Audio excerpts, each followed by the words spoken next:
A dog raised 3 lynx cubs as her own. When they grew up, everyone was moved to tears. What makes a wild animal cry? Not from pain or hunger, but from something else, something deeper, hidden behind fangs and claws. This question had never crossed the mind of Yegor Semyonovich, a forester who had lived in the taiga for more than 50 years. But on that day, at the very beginning of summer, the answer found him. The air was heavy and still, smelling of rotten leaves and an approaching storm. Yegor was walking along a familiar path, checking his territory, when his dog, Nida, stopped abruptly. The intelligent German shepherd froze, pricked up her ears, and growled softly, looking toward a thick alder grove by the stream. Yegor adjusted the old double-barreled shotgun on his shoulder. Silence in the taiga is always deceptive. He took a few steps forward and was struck by the heavy, coppery smell of blood. Flies buzzed in a thick black cloud. Under the upturned roots of an old pine tree lay a lynx, a large female, the mistress of this forest. Her paw was clamped tightly in a steel trap set by poachers. Everything around her was trampled. She had fought long and hard for her life. But now it was all over. Yegor shook his head bitterly. Another senseless death. He was about to leave when Nida spoke again. She did not growl, but whimpered softly, nudging him with her nose toward the den under the roots.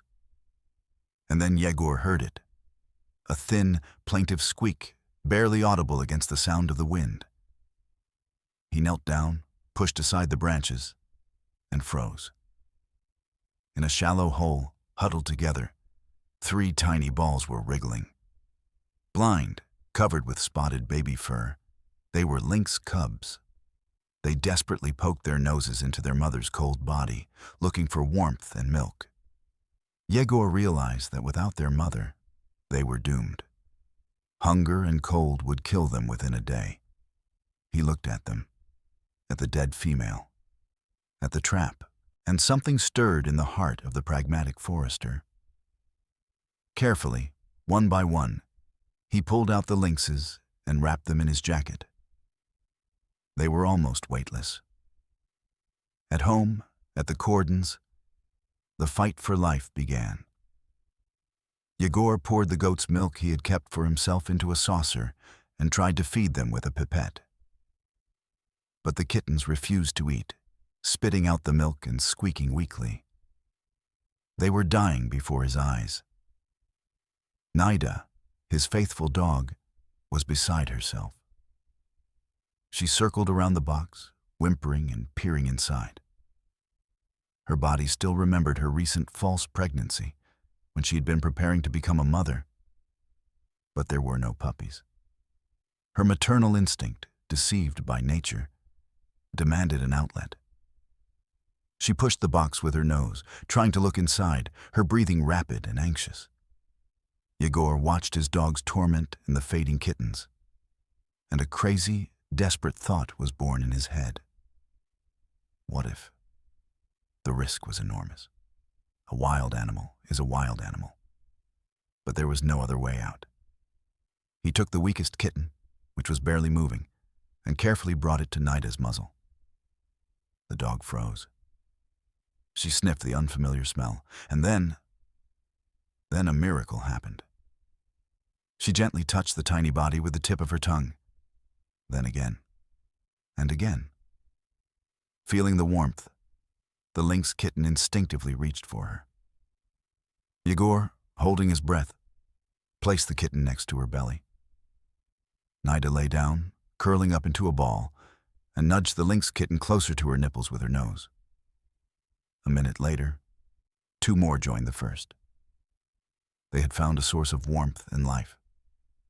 And Nida, sighing as if a heavy stone had been lifted from her soul, calmed down and closed her eyes. Yegor looked at this incredible scene, and for the first time in many years, felt tears welling up in his eyes. He didn't know that a dog could produce milk, even after a false pregnancy. But by evening, the kittens were already eagerly smacking their lips, and Nida lay there completely happy, licking her adopted children. She wouldn't let anyone near them, not even Yegor, growling if he came too close. She had become a mother to 3 little lynxes. Days passed. The lynxes grew not by days, but by hours. Soon they opened their eyes, blue as the spring sky. The world began for them with the muzzle of a German shepherd and the smell of her milk. They knew no other mother. For them, Nida was everything. Yegor watched them, making notes in an old journal. He gave them names. The largest and most lively, who was the first to crawl out of the box, he named Kavat. The most cautious and thoughtful, who sat for a long time watching everything, he named Tikhon. And the only girl, the fastest and most playful, she named Iskra. Naida raised them as she would have raised puppies.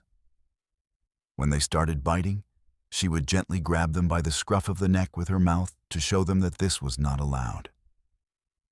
When they strayed too far, she growled, forcing them to return. They picked up some of her habits. They tried to wag their short, stubby tails when they were happy and poked their wet noses into Yegor's palm, begging for affection. It was a strange but happy family. But the taiga lives by its own rules, and Yegor understood that this idyll could not last forever. In mid-July, Matvey Ilyich, an old friend of Yegor's, a hunter and trapper, arrived at the outpost. He brought salt, flour, and fresh news from the village. Matvey entered the hut, put the bag on the floor, and froze in the doorway. Nida lay on her bedding, and around her, 3 young lynxes the size of a good-sized cat played and frolicked. They chased their foster mother's tail, jumped on each other, and then all 3 rushed to the bowl of milk. Matvey slowly took off his hat. "Semyonik, are you out of your mind?" was all he could say. Yegor silently poured him a mug of tea. In the evening, they sat on the porch. The lynxes, tired from playing, slept huddled together next to Nida. "You have to understand, Yegor, this is a time bomb," said Matvey, tapping the pipe on the railing. "They're kittens now. In 6 months, they'll be killing machines. Blood is thicker than water. You can't fool instinct with dog's milk. They'll grow up and leave, in the best case. In the worst case, they'll start with your chickens, and then, who knows?" Yegor listened and said nothing. He thought about it every night himself. He saw how their games changed, how Iskra would sit for hours in ambush, hunting a butterfly, how Tikhon would sneak up silently on a sparrow, how Kavat would catch a field mouse with one precise leap. These weren't dog games. They were practicing the hunting skills that nature had instilled in them. "They think she's their mother," Yegor said quietly. "They think she's their source of food and protection." Matvey snapped. "For now, but nature will take its course. Listen to me, old man. Take them to the reserve before it's too late. You'll regret it." Matvey left the next morning, leaving Yegor with a heavy heart. A week later, what he had warned about happened. In the morning, Yegor noticed that one of his chickens was missing. He went around the chicken coop and saw several feathers in a small crack under the wall. And then he saw Kavata. The lynx was sitting under the porch, finishing off his prey. He didn't look guilty. He looked like a predator who had caught his prey. At that moment, Nida came out of the house. She saw Kavat, saw the feathers, and froze. Then, slowly, without taking her eyes off him, she moved closer. Kavat growled, covering the remains of the chicken with his paw. It was his prey. Nida's reaction was instant and harsh. She didn't bite. She let out a low, guttural growl that Yegor had never heard from her before. With one movement, She pinned Havat to the ground, leaning on him with her whole body. She didn't hurt him, but she completely immobilized him. She held him like that for several minutes, looking him straight in the eyes. There was no malice in her gaze. There was only one thing, a harsh mother's lesson. This is our pack. Pack members must not be killed. Havat stopped growling and tucked his ears back. He understood everything. When Naida let him go, he didn't touch the chicken, but darted under the porch. Yegor stood and watched, a chill running down his spine. Matvey was right. The first bell rang. Instinct clashed with upbringing, and this was only the beginning. Summer was past its midpoint. The lynxes grew and changed. Now they were the size of small dogs, strong, agile, with tufts on their ears and piercing yellow eyes. They still slept next to Naida, still considered her their mother. But the forest was calling them. More and more often, they would leave in pairs or threes for several hours, returning with the scent of game on their fur. Yegor would find traces of their successful hunt. The remains of a hare, grouse feathers. They were learning to be what they were born to be. Naida seemed to understand everything. She no longer tried to keep them from leaving. When they went, she lay down on the porch and waited. She waited for her strange, wild children. At the end of August, a cold rain fell on the border, which lasted 3 days without stopping. The river swelled and the forest filled with water. When the rain finally stopped, the air became clear and cold, like autumn. On that day, they all went into the forest together, as they had done before. Yegor, Naida, and the 3 young lynxes. They were walking along a muddy path when Naida suddenly stopped and growled softly. The hair on her neck stood on end. Yegor also froze, listening. And then he heard it, the quiet crack of a dry branch off the trail. And then a gray shadow appeared from the thicket, a wolf, a large, seasoned loner. Its hungry eyes were fixed on Naida. The old sheepdog was easy prey for him. The lynxes, seeing the wolf, instinctively pressed themselves to the ground, their muscles tensing like springs. The wolf took a step forward, then another, baring his yellow fangs. He did not see the lynxes as a serious threat. His target was the dog. Naida did not retreat. She stepped forward, shielding her children, and barked fiercely. At that moment, the wolf pounced. Before we continue, let us know which city you are from. We are interested to know where our videos are being watched. Don't forget to subscribe to the channel and leave your rating. This motivates us to make new and interesting videos. Well, let's begin. The fight was swift and brutal. The wolf, not expecting such fierce resistance from an old dog, put all his strength into the first blow. His jaws snapped a centimeter from Naida's throat, leaving a deep, jagged wound on her shoulder. The sheepdog yelped in pain, but did not retreat. She latched onto the wolf's ear, trying to drag him away from the foxes, which had barely managed to jump out of the way. Yegor, who was 100 meters behind them, heard the furious barking and realized that something terrible had happened. He snatched the rifle from his shoulder and rushed forward, pushing his way through the bushes. But he knew he might not make it in time. The wolf shook its head, throwing the dog aside. Naida collapsed heavily on the ground, trying to get up on her buckling legs. The predator prepared for the final, decisive leap. And at that moment, the taiga seemed to explode with silent fury. Yegor saw what happened next as he ran up to the clearing. It was not a fight. It was an execution. 3 young lynxes, 3 shadows, acted as a single, deadly organism. They did not growl or make a sound. Iskra, the fastest, darted forward and clung to the wolf's hind leg, hanging on with her whole body. The wolf howled in surprise and pain, turning to shake her off. But it was a diversionary tactic. At the same moment, the cautious Tikhon circled around the predator and sank his teeth into its side, aiming for the ribs. And Kavat, the strongest, did what nature had taught him, not his mother. He made one incredible, high jump and landed on the wolf's back. His fangs sank precisely into the nape of the neck, the only place where the vertebrae could be broken. The wolf wheezed and thrashed in agony, trying to throw the silent killer off his back. But it was too late. A few more seconds of convulsions, and the huge gray body went limp.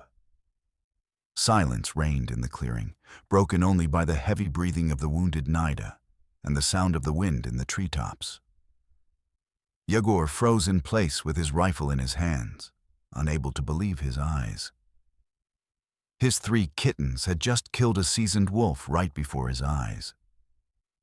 They had saved their adoptive mother.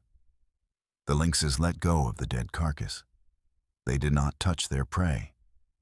Instead, all 3 approached the lying Nida. They surrounded her, and Yegor saw something that made his heart sink. They began to lick her wounds, quietly, carefully, with a soft purring sound he hadn't heard since they were kittens. They nudged her with their noses, rubbed against her sides, soothing her. And Nida, weak from blood loss, only occasionally ran her tongue over their muzzles. There was no fear in her eyes, only boundless exhaustion and maternal tenderness. Yegor slowly lowered his rifle. He moved closer, and the lynxes did not move away. They only raised their yellow eyes to him, and he saw no ferocity in their gaze. He saw a family protecting a member of their pack. At that moment, he understood everything. Naida's lessons had not been in vain. She had taught them loyalty, and the taiga had taught them to kill. It was this combination that made them the true masters of this forest. At home, while Yegor treated Naida's wounds, the lynxes did not leave her side. They lay next to her with their heads on her back and did not eat until they saw that she was able to swallow a few pieces of meat. The atmosphere at the outpost changed imperceptibly. The playful carefreeness disappeared. Now they were no longer kittens playing with their mother, but 3 young predators protecting their old, wise leader. Nida recovered slowly, and the lynxes began to hunt in earnest. They would now leave for long periods, sometimes for a whole day. And they always returned with prey. One morning, Yegor stepped out onto the porch and saw an incredible sight. At the paws of Nida, who was dozing in the sun, lay the carcass of a young roe deer. The lynxes had brought their first large prey, and they did not bring it for themselves.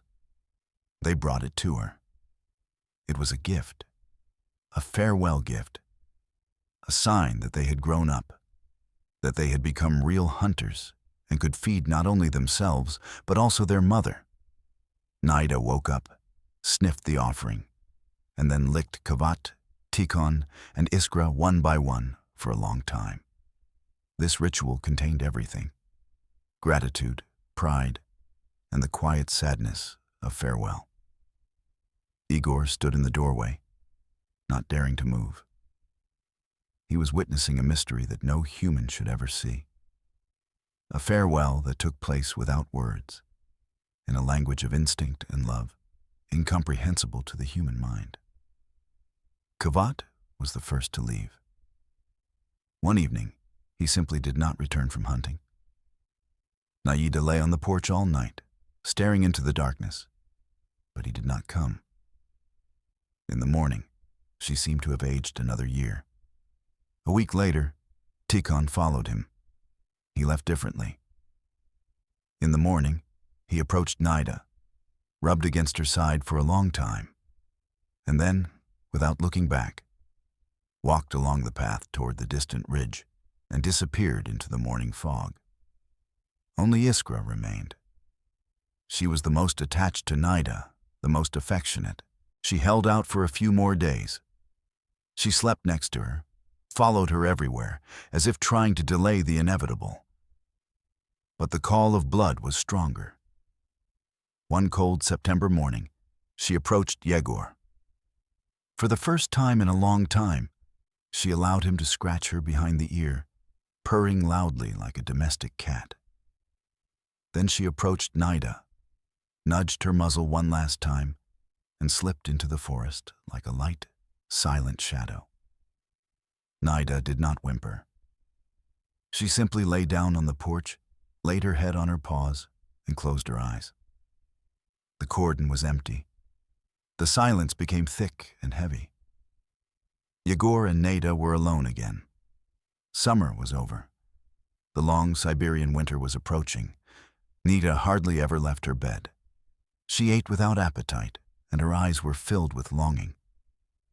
Yegor did everything he could, but he understood that it was not her body that needed healing, but her soul.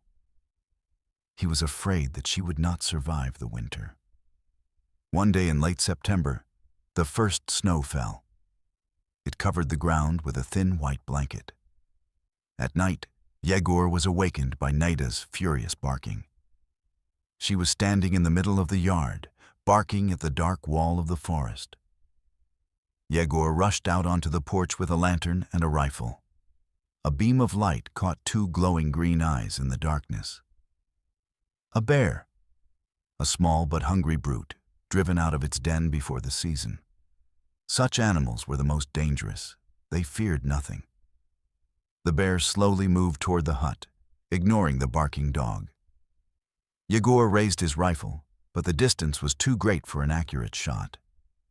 He knew that if the beast decided to attack, neither he nor his old dog would stand a chance. The bear came even closer, reared up on its hind legs, ready to pounce, and let out a deafening roar. Nida whimpered and backed away. And at that moment, when it seemed that all was lost, a response came from 3 different points in the darkness of the forest. It was not a roar or a howl. It was a low, guttural growl, full of icy fury, the growl of 3 adult lynxes defending their territory. The bear froze. He lowered himself onto all 4 paws, turned his head, and sniffed the air. He didn't smell a dog. He smelled 3 deadly predators who had no intention of backing down. He hesitated for a second, then, with a discontented grunt, turned awkwardly and disappeared into the forest. Silence fell again in the clearing. Nida stopped barking. She stood and stared into the darkness, quietly wagging her tail. Yegor lowered his rifle and smiled. They hadn't left. They had simply become invisible. They were protecting their home. Yegor led the dog into the hut and closed the door. He knew that they would be safe this winter. But he did not know that the most terrible trial was still ahead of them, and it would not come from the forest. A week later, the district hunting inspector's UAZ arrived at the border. A middle-aged man in uniform and a young trainee got out of the car. "Hello, Semyonich," said the inspector, taking off his glove. "We've heard rumors. They say you've been keeping lynxes. Now there are 3 experienced predators roaming the district, and they've started killing livestock in the village. Tell us what you know. People are worried and demanding that they be shot." Yegor Semyonovich slowly wiped his hands on his pants. He looked at the inspector, at his tired, weather-beaten face, and at the young man standing next to him, whose eyes burned with an unhealthy excitement. The air smelled of trouble, cold and inevitable, like the first autumn ice on the river. "Rumors don't fly in the taiga," Yegor replied hoarsely. "Those are old wives' tales from the village. Who knows what anyone saw there?" The senior inspector, whose name was Nikolai Baranov, sighed. He had known Yegor for many years and respected him. "Semyonik, don't play dumb. The whole district is buzzing. First, a farmer's calf disappeared. Then 2 sheep were stolen from the house at the end of the street. And last night, someone tried to break into a cow shed. It's the same handiwork. They found tracks, 3 lynxes. They're traveling together, which is unusual for them. They work well together. Tell me, where could such a well-coordinated trio have come from in our area? Yegor remained silent, looking over the heads of the visitors at the dark strip of forest on the horizon. Nida sat next to him, and sensing the tension, she growled softly, looking at the strangers. "Quiet, Nida," Yegor commanded, without lowering his eyes. The young trainee, unable to bear the silence, stepped forward. "Citizen Panov, we are talking about serious damage. If it is confirmed that you are involved in breeding and releasing predators that cause harm, that's a criminal offense. Aiding and abetting poaching, at the very least." "Pasha, be quiet," Baranov snapped at him. He looked at Yegor again. "Semyonich, we're not enemies. I understand. Maybe you felt sorry for the kittens and fed them. It's a good deed. But now they've grown up, and they've started killing not for food, but because they can. They're not afraid of humans, and that's your main mistake. They're coming into the village. That shouldn't be happening. They're a threat." "Do you have any proof?" Yegor asked hollowly. "What exactly is it?" "Footprints," Baranov snapped. 3 pairs, 1 larger, 2 slightly smaller. They walk side by side. Who else could it be? You know yourself, lynxes are solitary animals. This doesn't happen.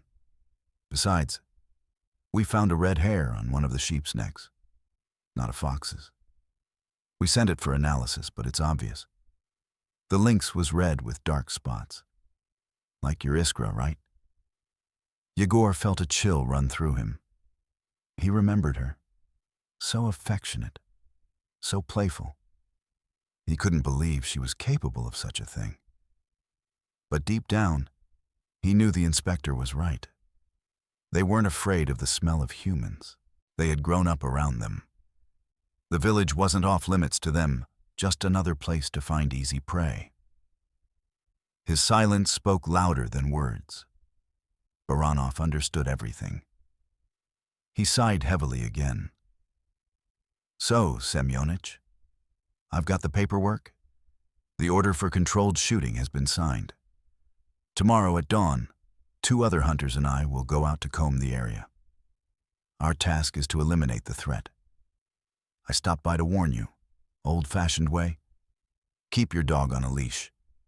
And don't go into the forest. This is serious business. You don't need to get in the way." The inspector turned and walked to his car. The trainee gave Yegor one last angry look and followed him. The UAs roared to life, spun around, kicking up clouds of mud, and disappeared around the bend. Yegor was left alone on the porch. Nida was sitting next to him. She put her head on his knees and whimpered, as if she understood everything that had been said. Execution. That word hammered in Yegor's head. Tomorrow at dawn they would go and kill his children, Kavata, Tikhon, Iskra, those whom he had pulled out of the cold den, whom his dog had nursed, those who had saved her life. He looked at the darkening forest, which had been his home just yesterday, and now had become the site of a future massacre. He couldn't let that happen. He couldn't just sit and wait for them to be tracked down and killed. But what could he do? Go up against the inspector and hunters with guns? That was madness. Try to find them first and drive them away? But where? They already considered this forest their territory. They wouldn't leave. He sat at the table all evening, staring at one spot. Nida lay at his feet, her muzzle resting on her paws. She wasn't sleeping either. The flame of the kerosene lamp and centuries of canine longing were reflected in her eyes. Yegor knew he had only one night to make a decision. a decision that would change his life forever. He got up and walked over to the wall where an old, worn map of his property hung. He stared for a long time at the curves of the rivers, the green patches of swamps, and the marks indicating ridges. His fingers slid across the paper until they stopped at one point. The distant cordon, abandoned 30 years ago, beyond the Devil's Marshes. Even the most desperate hunters did not go there. It could only be reached by a single, barely visible trail that only he knew. It was another world, wild and untouched. There was enough room there for 10 lynxes. But how could he get them to go there? How could he explain to them that death awaited them there? He couldn't talk to them. But maybe she could say something to them, the one they still considered their mother. A desperate, crazy plan began to form in his head. He knew it could cost him and Nida their lives, but he saw no other way out. He went to the stove and took 3 large pieces of dried meat out of his bag, the best he had. Then he took out his backpack and began to pack cartridges, salt, matches, and a compass. He moved slowly, without fuss, like a man who had made the only decision possible for him. Nida raised her head, watching him pack. She could see that her master was preparing for a long journey. She stood up and walked to the door, scratching herself quietly. She was ready to go with him anywhere. Yegor looked at her gray muzzle, at her intelligent, devoted eyes. "No, my friend," he said quietly. "This time you will go first. You will lead the way." He opened the door and stepped out onto the porch. The night was cold and starry. He took a deep breath of the frosty air, then let out a long, mournful cry, imitating the voice of a female lynx searching for her kittens. He cried out once, twice, 3 times. He didn't know if it would work. He could only hope. He waited in silence, listening to the night forest. A minute, 2, 10. Nothing. And just when he had decided that it was all in vain, a faint reply came from a distant ridge. A short, questioning meow. Then closer, another one. And a third, very close by. They were here. They had heard him. They had come. Yegor returned to the house, took the largest piece of meat, and gave it to Nida. Then he put an old collar on her, to which a long but light rope was tied. He looked into his dog's eyes. "Lead them, Nida," he whispered. "Lead them away from here. To the swamps. I'll follow you. I'll cover you." He opened the door. Naida, with the meat in her mouth, went out into the yard, where 3 dark figures with eyes burning in the darkness were already waiting for her. Yegor grabbed his rifle, slung his backpack over his shoulder, and followed. His plan was simple and deadly. Lead the lynxes through the forest to the farthest outpost while the hunters combed the nearby areas. He was the bait. He was luring the predators away. But he didn't count on one thing. A young trainee, Pasha, decided to take the initiative. He didn't trust the old forester and convinced Baranov that they should start immediately, rather than at dawn. He believed that it would be easier to track the animals by their glowing eyes at night. At that moment, when Yegor and his unusual pack went deeper into the forest, a UAZ with its headlights off was already turning onto the road to the checkpoint. 3 armed men were sitting inside, and they had not come to talk. They had come to kill. The nighttime taiga lived its hidden life.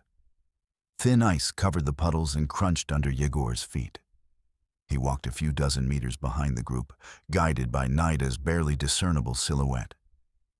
She moved confidently, without looking back. The meat in her teeth was bait, and she herself was the leader, guiding her pack to safety. The lynxes walked on either side of her, 3 silent shadows. They trusted their mother completely, Yegor listened intently to every rustle, every crack of a branch. He knew this forest like the back of his hand, but now he felt like a stranger. He was leading death behind him, and at the same time trying to deceive it. The rope tied to Nida's collar was his only connection to her, his safety line on this risky expedition. He held the end of it in his hand, feeling the slightest tension. If she stopped or jerked to the side, he would know. After an hour, they came to an old, dry stream bed. It was the most open place on their route. Moonlight flooded a wide strip of ground, strewn with smooth white stones. They could be spotted here. "Come on, Nida, come on, girl," whispered Yegor, tugging lightly on the rope. But Nida stopped. She dropped the meat on the ground and raised her head, sniffing the air. The lynxes also froze, pressing themselves to the ground. They sensed something. And at that moment, from behind, from the direction they had come, there was a distant but distinct sound. The crackling of a UA's engine stalling as it tried to drive through the muddy road. Yegor froze. They were already here. So fast, he hadn't expected this. So they had started hunting at night. The plan was falling apart before his eyes. They had to leave, and leave immediately. But where? The direct route to the marshes was cut off. There was only one route left, up the slope, through the old burn, where fallen, charred trunks created an impassable maze. It was a difficult and dangerous path, but it would be harder to track them there. He tugged the rope twice, the signal for Nida to change direction. The clever dog understood everything. She picked up the meat and turned away from the stream, beginning the climb up the steep slope. The lynxes followed her, but it was too late. Just as they were about to disappear into the shadows of the trees, a bright beam of light burst from around the bend in the stream. It struck the slope, revealing 4 figures in the darkness. "There they are! I see them!" cried the young trainee triumphantly. "Shoot, Nikolai Ilyich!" A deafening shot rang out. The bullet struck the rock next to Iskra with a screech, sending sparks flying. The lynxes darted in different directions, disappearing into the darkness of the smoke. Nida dropped the meat and rushed after them. And Yegor, without a moment's hesitation, did what the hunters did not expect. He stepped out into the open, directly under the light of the lantern. "Stop shooting," he shouted at the top of his lungs. "You're shooting at people, you idiots." The lantern swung toward him, blinding him. He heard surprised exclamations. "Semyonich, what are you doing here?" Baranov shouted. Yegor slowly walked toward them, holding his rifle barrel down. "What am I doing here? I'm looking for my dog. She's lost." "What are you doing here?" "Shooting in the woods at night. You almost hit me. Have you lost your minds?" Baranov lowered his rifle. He looked confused. "We saw lynxes, 4 of them, with a dog."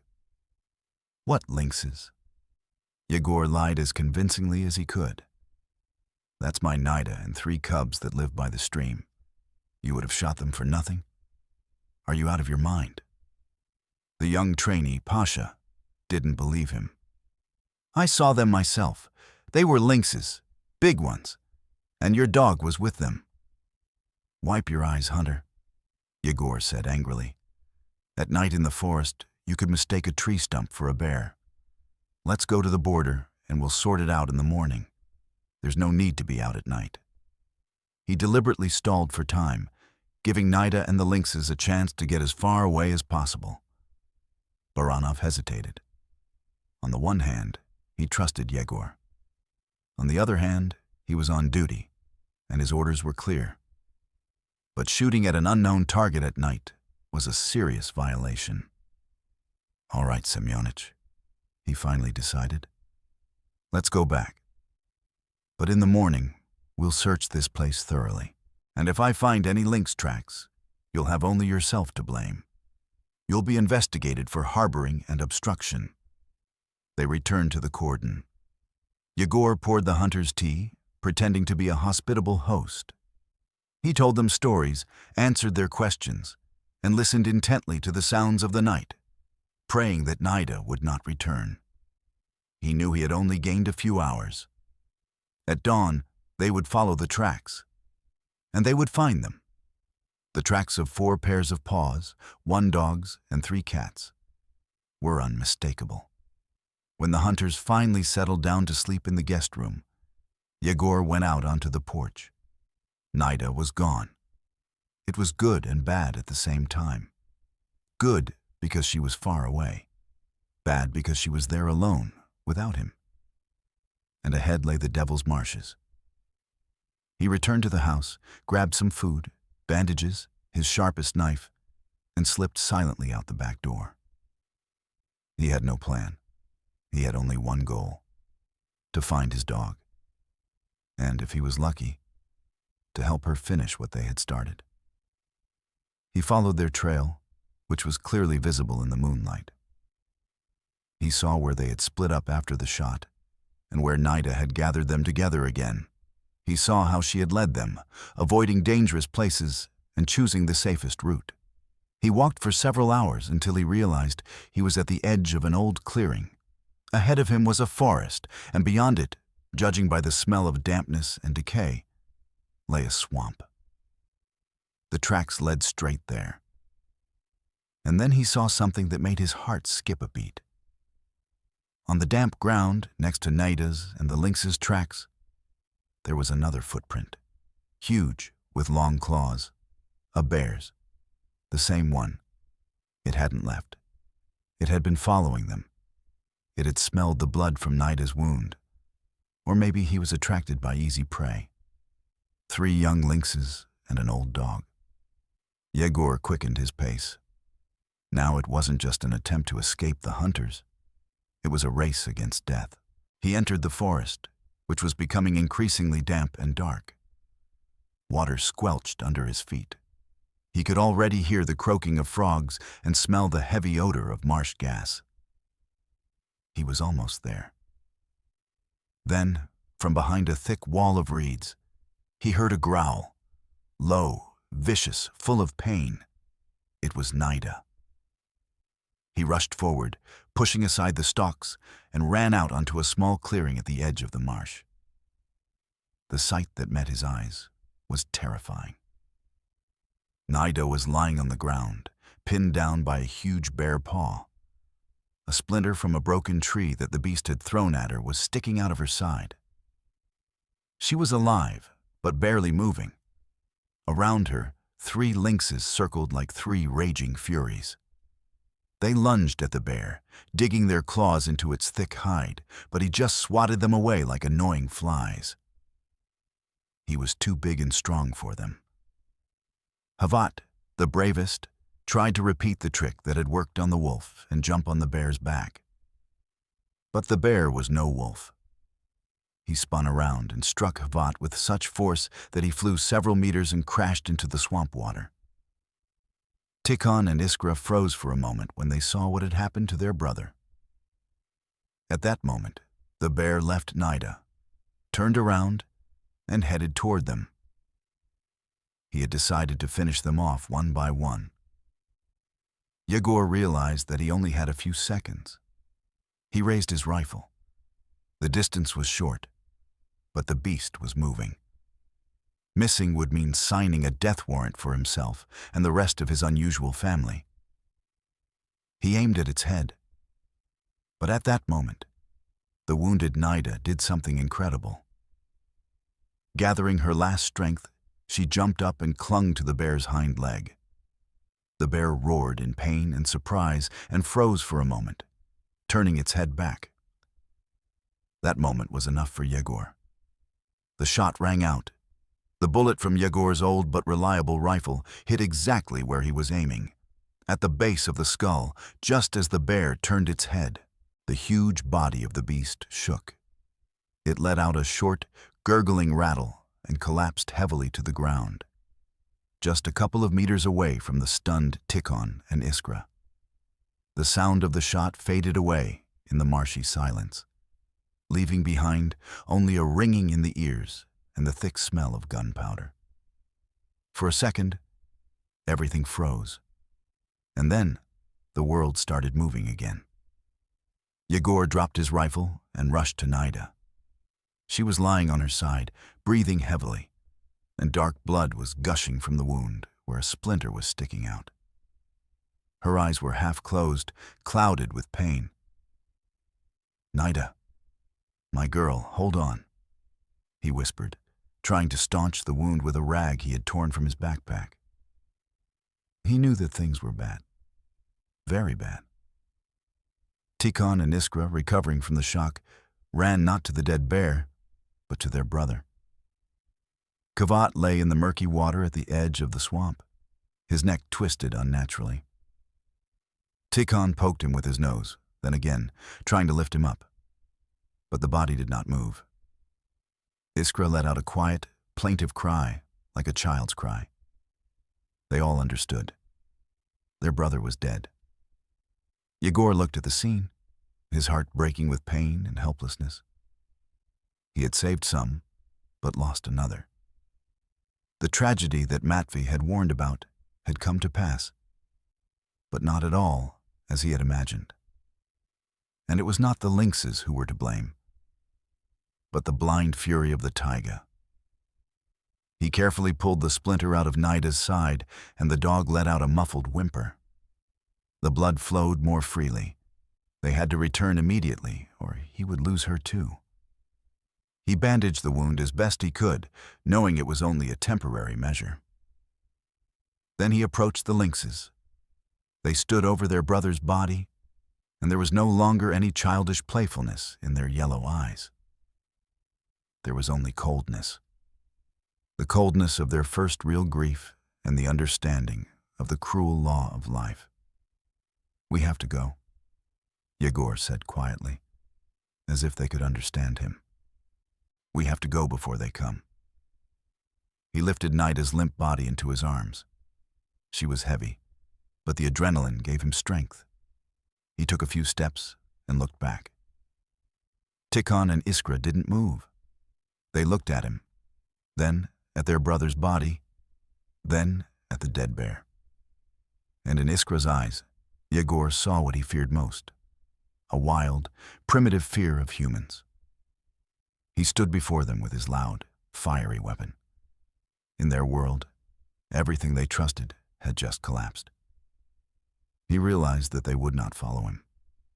Their path now lay in a different direction. It was their farewell. Without words, without touch. Just a long look across the clearing, which smelled of blood and death. Yegor turned away and wandered off, carrying his dying dog in his arms.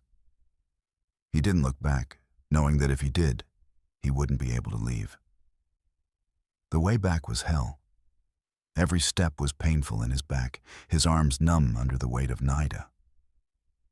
He walked on, not caring where he was going, driven by a single desire, to make it in time. He emerged from the forest at dawn, dirty, exhausted, his clothes covered in blood, and right in front of his cordon, he came face to face with Baranov and Pasha. They were just about to go out in search of him. Seeing Yegor with the bloody dog in his arms, they froze. "Semyonich, what happened?" Baranov gasped. Yegor didn't answer. He walked past them, entered the hut, and carefully laid Nida on the table. "Alcohol, a needle, thread," he croaked, taking everything he needed out of the first aid kit. He had to stitch up the wound, otherwise it would bleed to death. Pasha, a young trainee, stood in the doorway, pale as a sheet. Baranov followed him in, looked at Yegor and the dog, and his face hardened. "I'm waiting for an explanation, Panov. Where were you all night? And what's that wound on the dog?" "A bear," Yegor said curtly, threading the needle. "Shatun, the same one." Where? There, he said, nodding vaguely toward the forest, at the Devil's Swamp. Baranov and Pasha exchanged glances. Something about this story didn't add up. The inspector approached the table. Semyonich, I'll follow your lead. And if I find anything there besides a bear, we'll have a short conversation. At the district office. Yegor didn't answer. He was making his first stitch. Nida whimpered softly in her sleep. Baranov left the hut, saying to Pasha, "Stay here. Make sure he doesn't go anywhere." 2 hours passed. Yegor finished the operation as best he could. He bandaged Nida, covered her with a sheepskin, and sat down next to her, holding her paw in his calloused hands. She was breathing evenly, but weakly. Now all that was left to do was wait. Pasha sat silently in the corner, watching him. There was no more arrogance in his gaze. There was only shock. He saw not a trespasser, but an old man desperately fighting for the life of his only friend. Closer to noon, Baranov returned. He entered the hut silently. He took off his hat and put it on the table. His face was tired and somehow different. He looked at Yegor for a long time, then at the sleeping dog. "I saw everything, Semyonich," he said quietly. "I saw the bear, and I saw your shot right on target. I saw the traces of the struggle. I saw blood on the ground." He paused. "And I saw the tracks of 3 lynxes, and the body of a young lynx by the swamp. And nearby, there were tracks of 2 others, heading north, into the wilderness." Pasha jumped up. "So I was right. It was them." "Hush, Pasha," Baranov said wearily, keeping his eyes on Yegor. He sat down on a bench opposite him. "I saw them fighting the bear. Everything around them was trampled. They didn't attack. They defended themselves. They defended your dog, Semyonich. And you defended them all." Silence hung in the hut, and in that silence, Yegor Semyonovich Panov, an old stern forester who had probably never shed a tear in his entire life, suddenly bowed his head, and his shoulders shook silently. He wasn't crying. He just couldn't hold back all the pain, all the fear, and all the tenderness of that crazy summer anymore. Pasha looked at him with wide eyes. Baranov turned away to the window, took out a cigarette, but did not light it, just twirling it between his fingers. At that moment, words were unnecessary. The old inspector, the young trainee, and the gray-haired forester all understood something very important. Something about duty, loyalty, and love that knows no laws or boundaries between species. Baranov put the cigarette back in the pack. "I'll report the bear as an attack on a state inspector in the line of duty," he said hollowly, looking out the window. "A necessary measure. As for the lynxes, I'll write in the report that the threat has been eliminated. The predator that attacked the livestock has been killed, and those 2, no one will ever see them again. They're gone, and they'll never come near a human again. The bear taught them their last lesson." He turned to Yegor. "Take care of your dog, Semyonich. She's a heroine." Winter passed. It was harsh and snowy. Nida survived. She slowly recovered, and by spring she was already hobbling around the yard, limping noticeably on her hind leg. A long, ugly scar remained on her side forever. She and Yegor were alone again. The forest was silent. No one saw Tikhon or Iskra again. They became ghosts, a taiga legend whispered around the campfire. One day in April, when the ice on the river began to melt, Yegor stood on the porch and looked at the awakening forest. Nida sat next to him, resting her head on his knees. And suddenly, on a distant hill, against the backdrop of the setting sun, he saw two silhouettes. They stood there for literally a minute, looking toward his cordon, and then they melted into the twilight. Nida quietly wagged her tail. They hadn't left. They were just living their lives. And they remembered. They all remembered. Did Yegor do the right thing when he decided to save the lynxes, knowing that it could lead to tragedy?